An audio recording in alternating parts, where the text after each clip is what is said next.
келесі файл опциясына көз жүгіртейік. Мысалға, бізде Recent Project бар, яғни бұрынғы қолданған проекттер.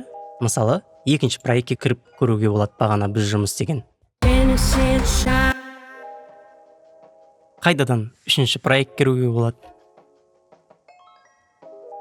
Біздің Reaper курсымыздың ішіндегі Reaper'ның папкілеріне кірейік. Екінші проект. Көріп отырғандарыңыздай, бұл жерде біздің екінші проект бар, және қосымша бэкаптар бар. Бэкап дегеніміз не? Мысалға, екінші проекттің үстіне 2 рет басып ашайық. Reaper'дің бір жақсы жері, мысалға, біз екінші проектті аштық. Сонымен қатар, біздің жаңағы жұмыс істеп отқан проектте жұмыс істей береді.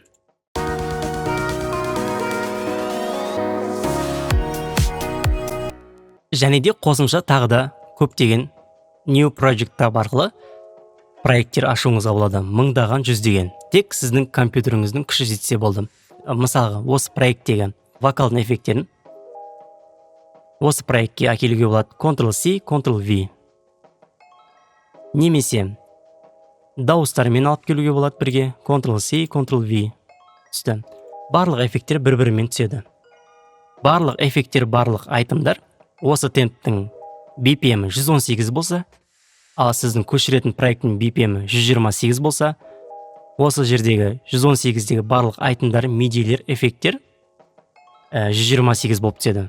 Ал егер ондай болып түспегенін қаласаңыз, керек айтымдарды белгілейміз, оң жағын басып, item properties'ке апарып, track, time таңдаймыз, apply, OK. Енді қараймыз, Ctrl-C, Ctrl-V. Көріп отырғандарыңыздай, барлық айтым өзінің темпімен түсті. Егер ол өзінің темпімен түспейтін болса, ол кезде ол былай көрінеді. Мысалға, rate өзгереді.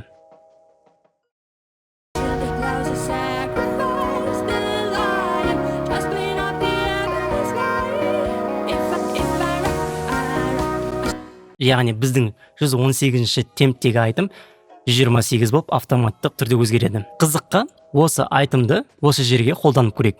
Келе ма, келмей ма?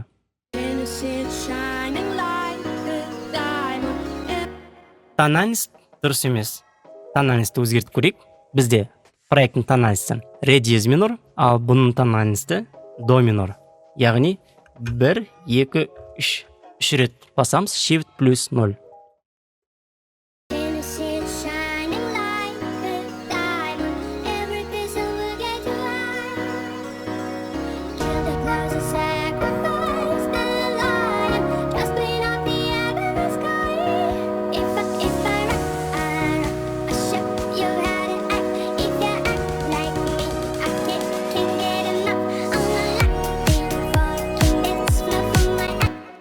Керемет, мен барлық файлдардың бәрін алдын ала дайындаған емеспін, тек барлығы жұмыс барысында.